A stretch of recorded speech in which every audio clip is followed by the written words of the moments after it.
रहे हैं न्यूज़ 11 सच है तो दिखेगा।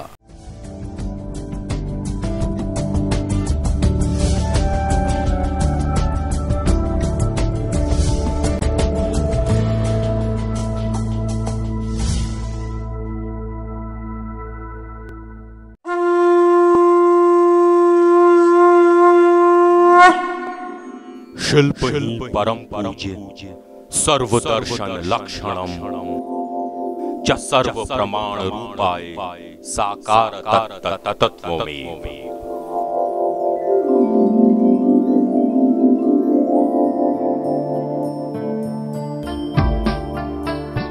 झारखंड ये नाम सिर्फ एक प्रदेश का नहीं बल्कि पूरे देश के असीम प्राकृतिक संपदा और सभ्यता की झांकी के संपूर्ण चित्रण का भी नाम है, जिस पर सरकारी और प्रशासनिक उदासीनता के काले धब्बे बड़ी तेजी से उभरते जा रहे हैं। जहां एक और राज्य अपने गठन के 10 सालों के अल्पकाल में ही कहीं ना कहीं विकास के रास्ते से भटकता दिख रहा है, वहीं दूसरी तरफ कई विषम परिस्थितियां जैसे भ्रष्टाचार, बिजली संकट, गिरता जल स्तर, बढ़ता नक्सलवाद, अतिक्रमण और राजनीतिक अस्थिरता नित नए रोड़े की तरह इस राज्य के विकास की राह में बाधा बनकर खड़ी है।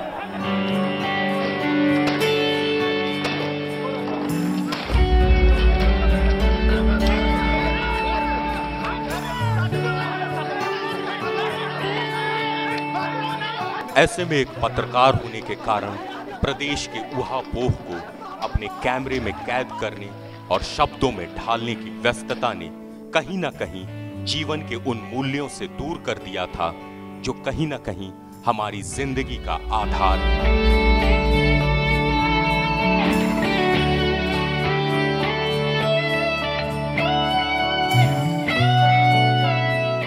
जीवन के इसी आपाधापी में जब मुझे हस्तशिल्प और मूर्ति कला जैसे विषय पर डॉक्यूमेंट्री बनाने का जिम्मा सौंपा गया तो ये मेरे लिए एक सुखद आश्चर्य के समान था।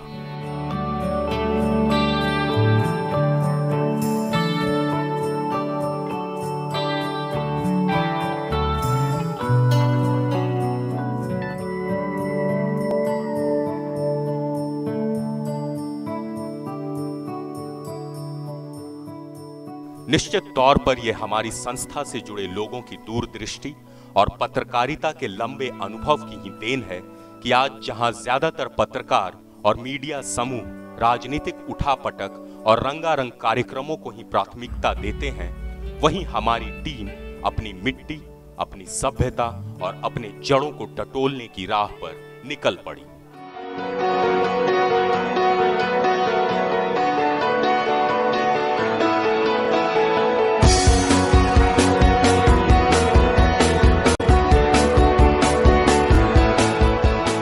कहीं ना कहीं प्रदेश आज जिस उथल पुथल के दौर से गुजर रहा है, उसकी मूल वजह भी शायद यही है कि आधुनिकता के मोहपाश में फंसकर लोग अपनी संस्कृति से दूर होते जा रहे हैं।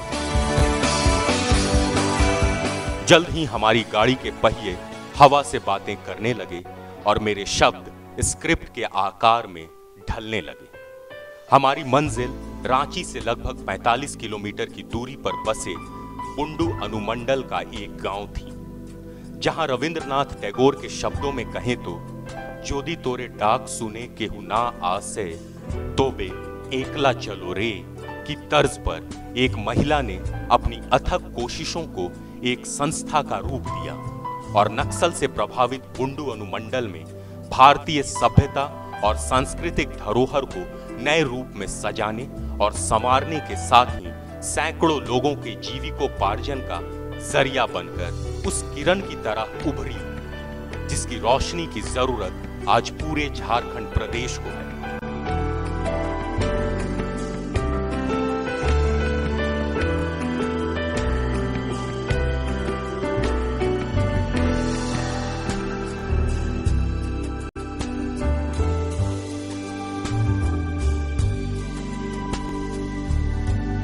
नेपोलियन ने कहा था अगर किसी राष्ट्र को नष्ट करना है तो सबसे पहले उसकी कला और संस्कृति को नष्ट कर दो। जाने अनजाने कहीं न कहीं हमारी सरकारी उदासीनता और प्रशासनिक अमलों की उदासीनता के कारण कभी सभी 64 कलाओं में पारंगत रहे महान सभ्यता वाले इस असीम देश की संस्कृति का ग्लोबलाइजेशन के मोहपास में फंसकर दोहन शुरू हो गया है। शिल्पियों के द्वारा सृजित कला पुरातन काल से ही हमारी सभ्यता के विकास का मापदंड रही है, जिसने भारत के सांस्कृतिक इतिहास के निर्माण में महत्वपूर्ण योगदान दिया है।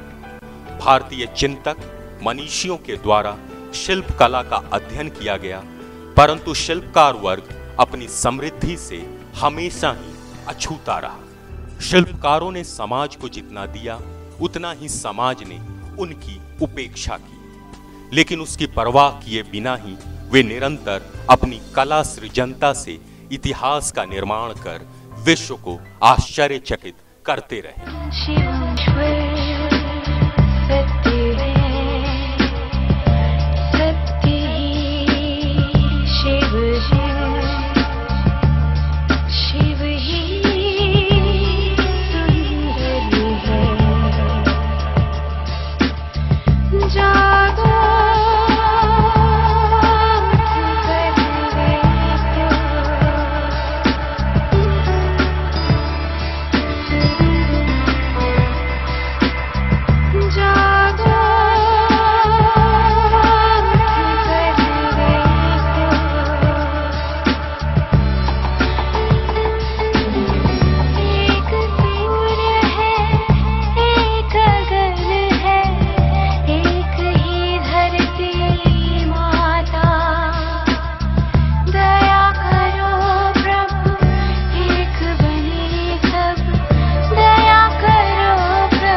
और इससे भी ज्यादा आश्चर्यचकित करने वाली बात यह कि हमारी कला, शिल्प और संस्कृति को बड़े करीने से सहेज कर संवार कर रखने और उसे आज के इस भागते दौड़ते युग में भी प्रासंगिक बनाकर रखने वाली जिस संस्था की ओर हम अग्रसर हैं, वो रास्ते तमाड़ और बुंडू जैसे नक्सल प्रभावित इलाके से होकर गुजरती है, जहां रात तो क्या दिन में भी लोगों को निकलने में डर लगता है। मेरे पीछे की ये सुनसान सड़क और बंद दुकानें मेरी बात की तस्दीक के लिए काफी है। बहरहाल कच्चे पक्के ऊंचे नीचे रास्तों से होते हुए अपने देश की वास्तुकला और मूर्ति कला के विषय में विचार करते और सोचते सोचते मुझे पता ही नहीं चला कब हमारी टीम ने 45 किलोमीटर का सफर तय कर लिया और हम अपने गंतव्य पर पहुंच गए। जहां एक और चांद को छूने के दिल में हसरत संजोए भारत आज भी विकासशील देशों की कतार में शामिल है, वहीं दुनिया के कई देश भारत की ही कला और साहित्य पर शोध करके अपना अहम स्थान बना चुके हैं, जिसे भारत की मूर्ति कला ने सदियों पहले ही दर्शा दिया था। आज उसी मूर्ति कला के दर्शन के लिए हमारी टीम पहुंच गई है महिला उद्योग समिति आधार के कैंपस में। तो फिर देर किस बात की। संस्थान के अंदर प्रवेश करते ही ऐसा प्रतीत हुआ मानो दादी नानी के किस्से कहानियों की दुनिया में प्रवेश हो गया हो। बाहर की दुनिया से यह दुनिया बिल्कुल ही जुदा थी।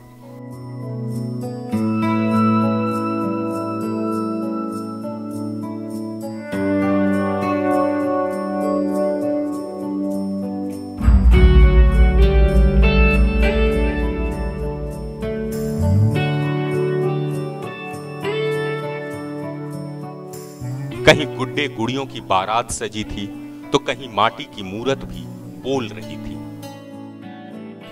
बाहर की गरीबी, पिछड़ापन, अशिक्षा और नक्सलवाद के दंश से अनजान बच्चों के ख्वाब सी सजी बसी थी ये दुनिया, और दिल भी बच्चा होने को बेताब था।